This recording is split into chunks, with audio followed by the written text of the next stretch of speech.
Maija beigas – laiks, kad skolās noslēdzas mācību gads un tiek apkopoti rezultāti.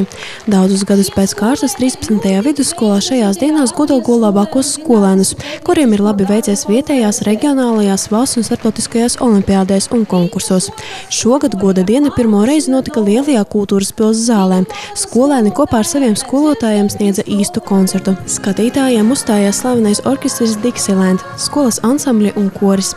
Saskaņā ar mācību iestādes direktoru teikto, viņi tik tiešām ir ar ko lepoties. Šajā mācību gadā bērni atkal parādīja lieliskus rezultātus. Mūsu 9. klases skolniece Nastja Paļčevska kļuva labākā pilsētā. No Latgales tika izvirzīta uz Rīgu un Rīgā ieguva bronzas diplomu.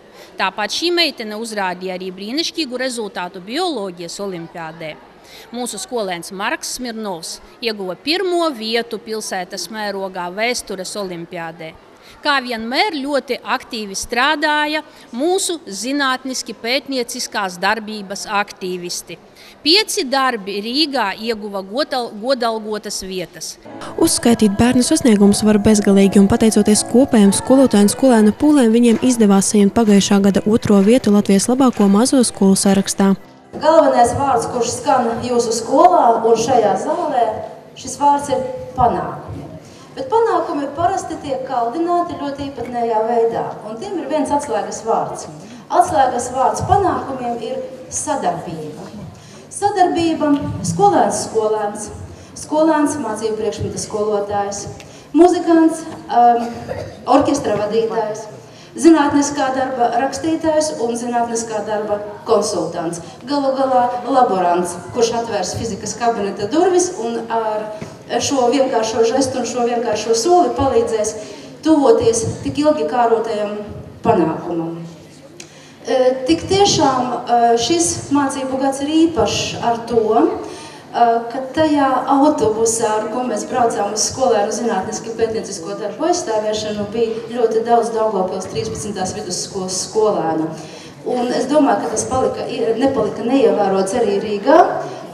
Un Daugavpils 13. vidusskolas vārds ir noskanējis 2 ļoti lepnos virzienos – skolēnu zinātniski pētnieciskā darbība un muzikālais virziens. Šogad goda diena notika Centra vidusskolā, kur no 1. septembra vada bijušais 13. vidusskolas skolotājs Juris Visockis. Jaunais direktors ir nolēmis atjaunot šo tradīciju un apsveikt labākos skolēnus. Pelnītās balvas saņēma 134 skolēni.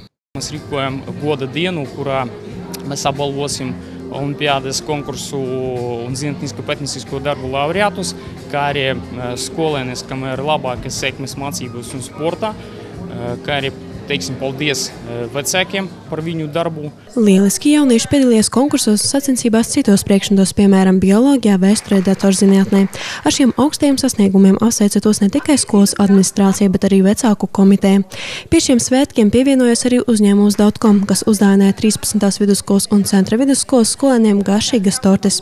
Mēs apsveicam bērnus, skolotājus un, protams, vecākus ar mācību gada beigām, bet absolventiem novēlam neuztraukties un veiksmīgi nokārtot visus eksāmenus, iegūt kārotos 8, 9 un 10. Veiksmi!